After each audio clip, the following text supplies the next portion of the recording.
अभी हम बात करेंगे नॉर्दर्न ब्लॉटिंग मेथड की।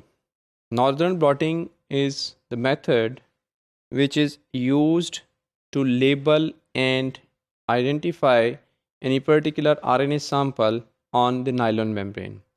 अगर आपको याद हो, हमने सदर्न ब्लॉटिंग और सदर्न हाइब्रिडाइजेशन के हवाले से बात की है प्रीवियसली। उसमें हम डीएनए को स्टडी करते हैं यूजिंग अ रेडियो एक्टिव और radio labelled isotope of the nucleic acid और radio labelled segment of the nucleic acid which hybridize to its complementary DNA sequence, और उससे जो फिर रेडिएशंस अमिट होती हैं हम उसको रिकॉर्ड करते हैं एक्सरे फिल्म पे to identify our DNA of interest और आवर जीन ऑफ इंटरेस्ट। उसी प्रोटोकॉल को सामने रखते हुए, उसी प्रिंसिपल को सामने रखते हुए नॉर्दर्न ब्लॉटिंग जो है that is going to identify the RNA of interest.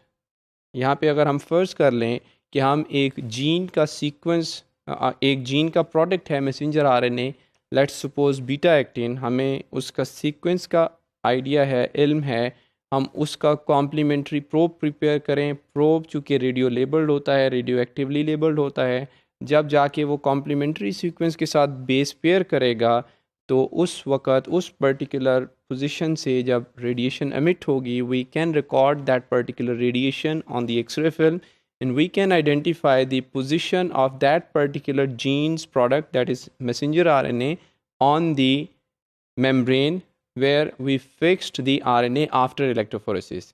अगर इस नॉर्दर्न ब्लॉटिंग स्टेप को देखा जाए, this is a step as well as a procedure. इस स्टेप की ज़रूरत पेश आती है after electrophoresis, after transfer and fixation of RNA on the solid spot। now we proceed further for hybridization। और इसमें हमारे पास जो RNA samples हैं they are already present or already fixed on the membrane। we are going to hybridize them with a radio labeled probe। इस particular purpose के लिए different labs में different methods use होते हैं, लेकिन सबका प्रिंसिपल ऑलमोस्ट सेम होता है। प्रिंसिपल में हमारे पास एक प्रोब है जिसको हम यूज़ करते हैं to get hybridized with the complementary sequence, और फिर रेडिएशन को रिकॉर्ड कर लिया जाता है। और प्रोब की प्रिपरेशन में we have discussed it in detail when we were talking about southern blotting method. इसके लिए भी वही तरीक़ाकार यूज़ किया जाता है प्रोब बनाने के लिए, जिसमें one nucleotide is going to be the radio labelled, the rest of the nucleotide are going to be the normal, and we prepare the probe। अब मेम्ब्रेन, नायलॉन मेम्ब्रेन की जब बात की जाती है, nylon membrane has great affinity to bind with the nucleic acid. हमने RNA को nylon membrane पे शिफ्ट ही इसीलिए किया है ताकि हम उसकी अफिनिटी की वजह से उसको इमोबलाइज कर सकें, फिक्स कर सकें, और उसके बाद हम अपना प्रोब यूज़ करते हुए अपना जीन ऑफ इंटरेस्ट और अपना आरएनए ऑफ इंटरेस्ट आइडेंटिफाई कर सकें। अब अगर प्रोब की केमिकल कंपोजिशन या नेचर देखी जाए, वो भी न्यूक्लिक एसिड है। जब हम प्रोब को यूज़ करते हैं टू लेबल द आरएनए, तो नायलॉन मेम्ब्रेन के जितने भी पार्ट्स जहाँ पे न्यूक्लिक एसिड नहीं है has the potential to bind with the probe. और अगर प्रोब नायलॉन मेम्ब्रेन से बाइंड कर जाता है नॉन स्पेसिफिकली, तो वहाँ से जो रेडिएशन एमिट होती है that is going to give huge background, और बैकग्राउंड इतना स्ट्रॉन्ग हो सकता है कि हमें हमारा जो रिक्वायर्ड सिग्नल है वो इनविजिबल हो जाए। सो इस प्रॉब्लम को अवॉइड करने के लिए before going towards hybridization with the probe we do the blocking of the membrane. और blocking of the membrane is done by a pre hybridization step, जिसमें हम हाइब्रिडाइजेशन सोल्यूशन ही यूज़ करते हैं लेकिन उसमें प्रोब मौजूद नहीं होता। Pre hybridization solutions are commercially available, they contains the blocking agents.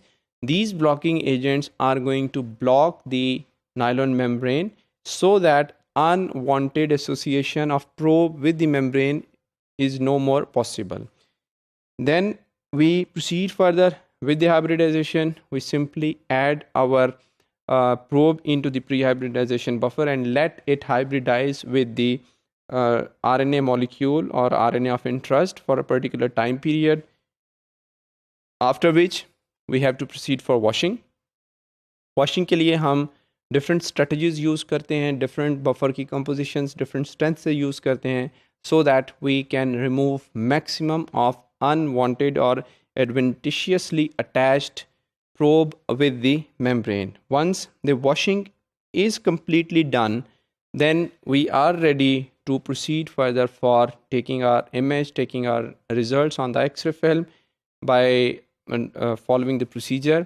और उसके बाद अगर हमें सेम मेम्ब्रेन यूज़ करनी है for any other probe, this is a plus point of using nylon membrane के नायलॉन मेम्ब्रेन के साथ जो प्रोब है मौजूद उसको हम स्ट्रिप ऑफ करके न्यू प्रोब यूज़ करके उसको री यूज़ कर सकते हैं मेम्ब्रेन को, so that we avoid any unnecessary hassle of repeating all the process once again.